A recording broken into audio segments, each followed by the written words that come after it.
Eaton Fuller clutch. Ang design niyang pressure plate niya ay self-adjust. Meron siyang indicator sa new, nandyan siya nakapwesto. Pag replace na siya, nandyan nakapwesto yung indicator niya. Naputol lang yung indicator niya, nandyan po yan. Ngayon, sa ganitong uri ng clutch disc o yung mechanism niya, kailangan bantayan mo po itong clutch disc nito kasi meron po itong baliktaran. Kailangan kung halimbawa nawala, nabura na itong sign na yan, kailangan marunong ka nito bago ka magkalas nito kasi pwedeng madamage yung mga clutch disc na to pag kasama yung pressure plate pagka nagkabaliktad ka nito. Sa ganito na original, yung Eaton Fuller na clutch disc, dual clutch po yan, meron siyang center plate, meron tong mga naka-indicate pag binili mo ng bago to, ay kagaya po niyan, pressure plate side tsaka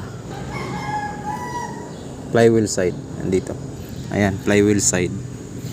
Kailangan masunod mo yung kung ano yung ano niya, saktong pagkakabit niya.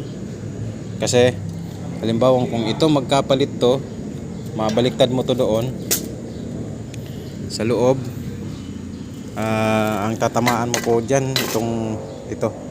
Kadalasan meron kami nabubuksan na clutch disc, nagkabaliktad dito sa flywheel side ito kasi parehas umbok yan. Umbok to, although umbok to, pero umbok din to.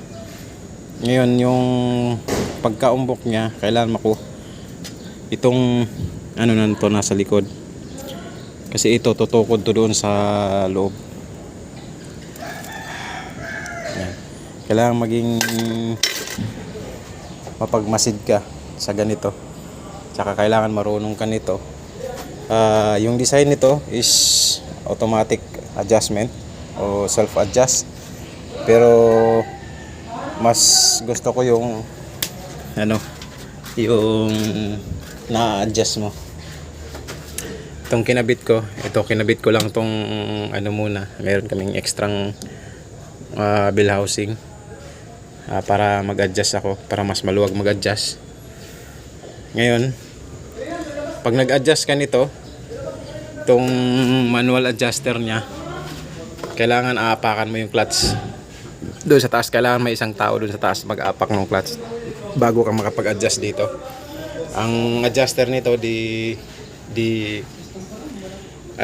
sikwat, meron siyang lock, di lang nandun lang sa loob, di ko pa napihit.